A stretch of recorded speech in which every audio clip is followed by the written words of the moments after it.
Autores en cuarentena. La cuarta tumba. Rodolfo Santulo. Un viento helado corría por el cementerio. Suave pero persistente, movía de manera continua las ramas de los raquíticos árboles sin hojas, obligando a la densa niebla estancada entre las lápidas a realizar una danza macabra. El sonido de la pala cavando cortaba el silencio a cada golpe. Entraba en la húmeda tierra para luego lanzarla hacia atrás, donde caía cerca del borde de la tumba abierta, creando leves ondulaciones sobre el descuidado césped del camposanto. Una llovizna fría que se perdía entre el manto gris había transformado la negra tierra en un lodo marrón cargado de burbujas. Almada trabajaba sin descanso. Sudaba cada movimiento y se sentía asqueado del barrial donde pisaba. Ignoraba cuánta profundidad tiene normalmente una tumba, pero se proponía detener su trabajo cuando el hoyo superara su propia altura. Tenía puesto solo una camisa blanca cubierta de lamparones de barro, de manga corta, y a pesar del frío, el calor lo atormentaba. Se había quitado la chaqueta y la había dejado en el borde, convertida en algo imposible de distinguir en la oscuridad, donde no se había salvado de recibir alguna palada de tierra. Junto a la chaqueta había otro bulto informe, pero Almada podía diferenciarlo del otro por el jedor, sin problema alguno. Almada no recordaba en qué circunstancias había conocido a Rodríguez. No había sido en una fiesta, ni fueron presentados por ningún amigo en común. Tampoco se habían conocido en algún bar, como parroquianos frecuentes, ni en el trabajo, ni en el club deportivo, ni en el barrio. Sin importar las olvidadas circunstancias, el hecho era que Almada conocía a Rodríguez. Bastante bien, si no se equivocaba. Eran amigos entonces. Pero cualquiera fuera la actividad que realizaran en conjunto, Almada tampoco la recordaba. Lo que le uniera al otro se perdía en una nebulosa de confusión, inexpugnable. De qué conversaban, qué hacían al verse, qué esperaba del otro, nada. Nada de esto existía en la memoria de Almada. Tampoco sabía quién era Rodríguez, su primer nombre, si tenía familia, a qué se dedicaba, cuáles eran sus pasiones, sus anhelos, sus virtudes. Todo esto conformaba el mar de ignorancia en el que Almada navegaba cuando se trataba de Rodríguez. Nada recordaba de él. Por supuesto, tampoco rememoraba las causas que lo llevaron a terminar con la vida de Rodríguez. ¿Qué motivo había tenido él para transformar a ese hombre en el bulto informe sin vida depositado a un costado de la tumba abierta? Le era desconocido. Habría sido por dinero, por una mujer, quizás por una discusión, defensa propia. Todo esto no sabía Almada. Solo sabía que tenía que enterrar a Rodríguez antes del amanecer y lograr que su tumba pasara desapercibida entre todas las demás. Un dejo de remordimiento secaba la boca de Almada, no por el acto cometido, puesto que era tanto lo que lo volvía ignorante al hecho que lo sentía distante, ajeno. Sí estaba arrepentido por el trato con el que había dispensado el cuerpo en los primeros días posteriores a su muerte. No había sido un tratamiento intencional, cierto, pero eso no excusaba la estadía de Rodríguez en el refrigerador de la carnicería durante sus primeros 3 días de muerto. Almada nunca había matado a nadie, y no sabía qué hacer con un cuerpo cuando uno era el responsable de su deceso. Solo se le había ocurrido esconderlo en el gigantesco congelador de la carnicería en la que trabajaba, a la espera de una idea mejor. Solo él entraba al refrigerador. Un accidente había estropeado la puerta de la cámara y era imposible de abrir por dentro, de modo que uno debía preparar la carne, cortarla, engancharla y realizar otras diversas tareas, siempre a la espera de que alguien tuviera la cortesía de venir a abrir la puerta luego de las 8 horas de trabajo. Y esta era una labor a la que pocos accedían. Tampoco era necesario que estuviera todo su horario laboral adentro del congelador, pero Almada lo prefería así. El frío no le molestaba y estaba todo muy tranquilo allá adentro. Tan tranquilo que se preguntó si podría dejar a Rodríguez en la cámara de manera indeterminada. Con el correr de esos 3 días, la idea se volvía cada vez más atractiva. Pero llegó el domingo y el sermón del párroco en la iglesia versó sobre la paz de un alma al ser enterrada en tierras santas. La paz que logra un espíritu al ser depositado su cuerpo terrenal en un cementerio. Una paz eterna. Y de algo Almada estaba seguro. Si bien por algún motivo había enviado a Rodríguez al otro mundo, estaba convencido de que su rencor por el finado no era tal como para condenar a su alma eterna a un sufrimiento igualmente duradero. Resolvió entonces darle santa sepultura, a pesar de los inconvenientes que conllevaría dicha acción, los cuales, en un principio, volvían tan agradable la idea de la permanencia de Rodríguez en el refrigerador. Sacar a Rodríguez de la carnicería fue sencillo. Simplemente aguardó ser el último en el trabajo, demorándose en el vestuario, y luego entró a la cámara. Se lo llevó con el mayor de los sigilos. Lo depositó en el maletero de su automóvil y, previa llamada a su mujer, a la cual le inventó un turno nocturno en el trabajo, puso rumbo al único cementerio que conocía, donde estaba enterrado su padre. Esperó la noche y logró colarse, con Rodríguez a cuestas, saltando una reja. Recorrió todo el lugar en busca de un espacio adecuado, pero en la noche todo se volvía confuso y no consiguió encontrar un poco de terreno libre donde dejar que Rodríguez y su alma consiguieran su descanso eterno.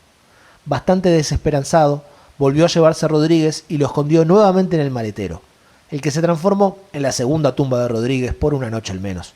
Lo escondería un día más en la carnicería, examinaría a sus anchas el cementerio y volvería a la noche, preparado ahora sí, para librarse de Rodríguez de una vez por todas. Mas no todo salió como él esperaba. La primera sorpresa que encontró la mañana siguiente en la carnicería fue que la puerta de la cámara había sido cambiada y ahora funcionaba a la perfección, sin importar el lado por el que fuera utilizada.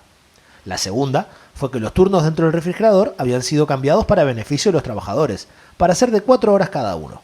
Maldita la gracia que le causó a Almada saber esto, mas nada pudo hacer durante el resto del día, de modo que el maletero le sirvió de tumba a Rodríguez por unas horas más.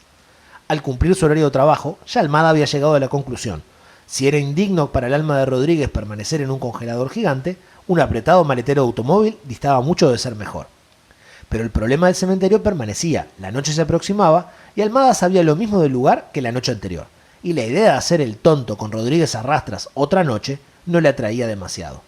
De modo que concluyó, en realidad no se le ocurría otra solución, que la tercera y transitoria tumba de Rodríguez podría ser su propio patio trasero, al menos hasta saber del cementerio todo lo que necesitaba. Esa noche llegó a su casa, saludó a su mujer, cenaron, miraron la televisión un par de horas y se fueron a dormir. Almada esperó a que su mujer se durmiera y luego, tan silencioso como un gato, fue hasta Rodríguez y el maletero.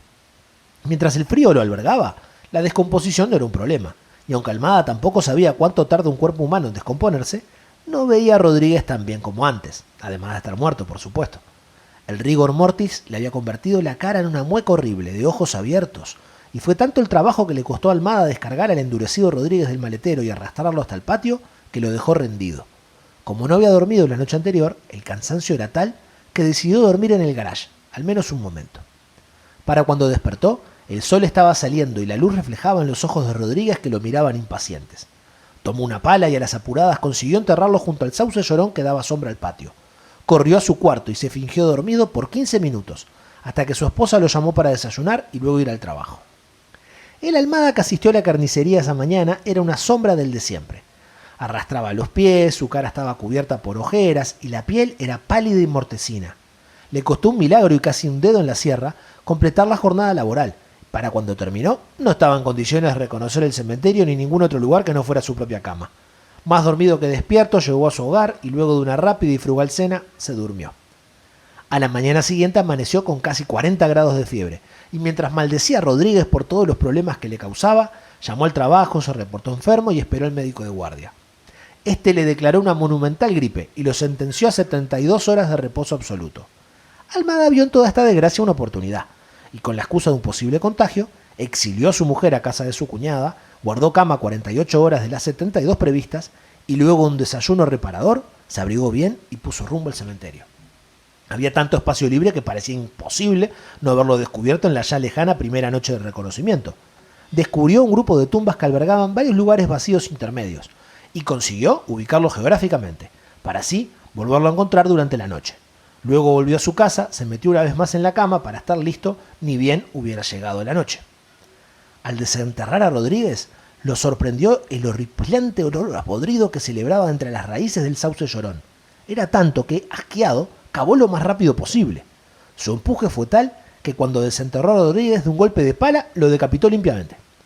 La cabeza de Rodríguez desapareció nuevamente entre la tierra abierta, y Almada, dando un salto, dejó caer la pala al mismo agujero. Sintió que la fiebre volvía, y cada vez más las náuseas se imponían. Apresurado, tomó un saco de lona y comprimió a Rodríguez allí dentro. Luego introdujo su mano en el hoyo buscando la pala. Tocó algo blanduzco y pegajoso, y cuando retiró bruscamente su extremidad, quiso la fortuna que la pala saliera también. Repitió su infiltración en el cementerio, llevando a Rodríguez por encima de un hombro, embutido en su bolsa, y encontró, no sin cierta dificultad, el lugar que había elegido para que Rodríguez descansara de aquí a la eternidad. Comenzó a cavar entonces la cuarta y esperaba que definitiva tumba de Rodríguez. Cuando se detuvo finalmente, descubrió que la profundidad que había cavado era demasiada, y le costó un trabajo interminable lograr salir. Tuvo que probar por los diferentes costados de la tumba abierta y finalmente consiguió asirse de algo y trepar. Cuando se asomó por el borde, contempló de qué se había ayudado. La mano extendida de Rodríguez le había servido de asidero. La soltó horrorizado y resbaló hacia atrás, arrastrando en su caída a tierra suelta y a Rodríguez. Esta vez salió fuera de un solo salto, era tal su empeño por salir. Sentado en el borde, respirando agitado, contempló a Rodríguez en lo que sería su hogar para siempre. Este había quedado de espaldas, un brazo cruzado bajo el torso, las piernas rígidas casi enterradas en las paredes de la tumba y su cabeza... Almada se levantó de un salto. La cabeza no estaba. La buscó alrededor de la tumba, dando vueltas cada vez más amplias. Recorrió los senderos del camposanto de manera desesperada, buscando la cabeza de Rodríguez que se negaba a aparecer. Tropezó con más de una lápida y cayó de cabeza en una tumba abierta que le habría ahorrado mucho trabajo. Angustiado descubrió que el amanecer estaba próximo. Pronto abrirían el cementerio y la cabeza no aparecía. De repente se le ocurrió que la cabeza de Rodríguez podría estar aún en su patio trasero, a la espera de que su mujer volviese y la encontrase. Ya no podía retrasarse. Decidió volver hasta Rodríguez y su tumba, cubrirlo, y luego volver con la cabeza para enterrarlo juntos. Desconocía los detalles, pero sospechaba que el alma de Rodríguez distaría mucho de descansar de manera plácida sin su cabeza al menos cerca.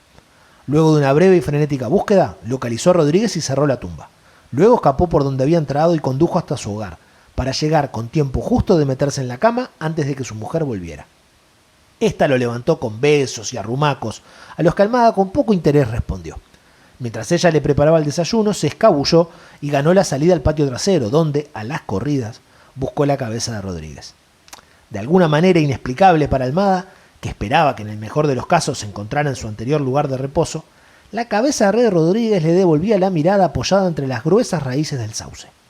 Corrió hacia ella desesperado. Su mujer se dirigía llamándolo hacia el patio trasero. Almada descubrió, como no podía ser de otra manera, que había olvidado la pala en el cementerio, y no se le ocurrió otra cosa que dejar caer la cabeza de Rodríguez en el agujero abierto para tapar el mismo con una gran piedra, la misma que utilizaba en ocasiones para prensar carne cuando cocinaba.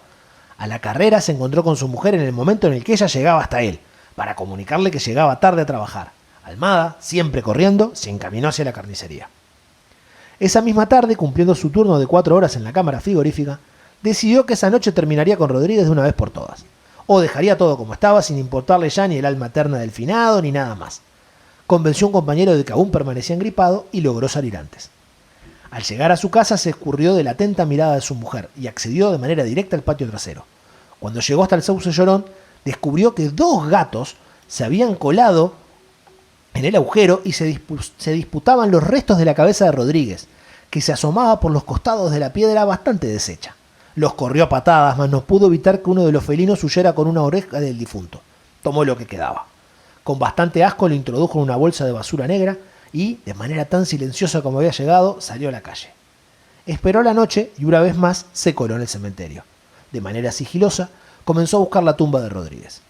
2 horas después, sudando frío por los nervios, luego de haberse perdido un rato largo, encontró una pala apoyada en una tumba reciente. No se lo pensó 2 veces, dejó la cabeza de Rodríguez a un costado y comenzó a cavar. Cuando tocó la madera del ataúd, cayó en su horror. Se había equivocado de tumba. Murmurando maldiciones, se arrastró fuera. Se encontraba sin saber qué hacer. Comenzó a realizar círculos concéntricos alrededor de su fallida primera excavación, en busca de cualquier tumba reciente, puesto que planeaba probar en cada una de ellas hasta dar con Rodríguez. Pronto los círculos dejaron de ser concéntricos, y la búsqueda de Almada adoptó la forma de diversas figuras geométricas, hasta transformarse en un sinsentido de carreras y tropezones. No aparecían ni tumbas recientes, ni tumbas abiertas, ni nada que le indicara a Almada dónde estaba Rodríguez.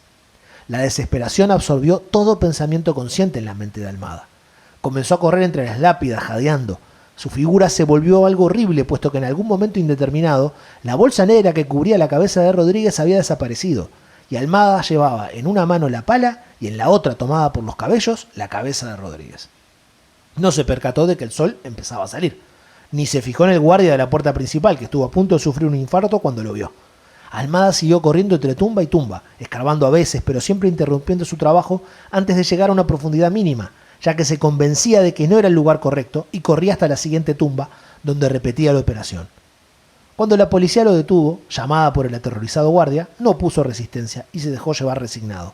En el juicio confesó su crimen, teniendo finalmente la certeza de que se realizaría una detallada búsqueda en el cementerio y se juntarían de una vez por todas la cabeza y el cuerpo de Rodríguez. Cuando lo ingresaron en un manicomio, tampoco se descorazonó. Era tanta su dicha de por fin haberle dado descanso eterno al alma eterna de Rodríguez. Quiso la providencia que llegara a oídos de Almada la noticia de que el cuerpo de Rodríguez nunca fue encontrado, y que después de todo su cabeza había sido enterrada aparte. Es así entonces que Almada escapa a intervalos regulares del manicomio y prosigue su lucha para que el alma de Rodríguez consiga su reposo final. Siempre es vuelto a capturar y llevado de vuelta al manicomio, pero él no ceja en su empeño, y de alguna extraña forma descubre siempre dónde está enterrada la cabeza, mas quiere su desdicha que jamás encuentre la cuarta tumba de Rodríguez y consiga él también descansar en paz. La cuarta tumba, Rodolfo Santulo. Leer es un acto de resistencia.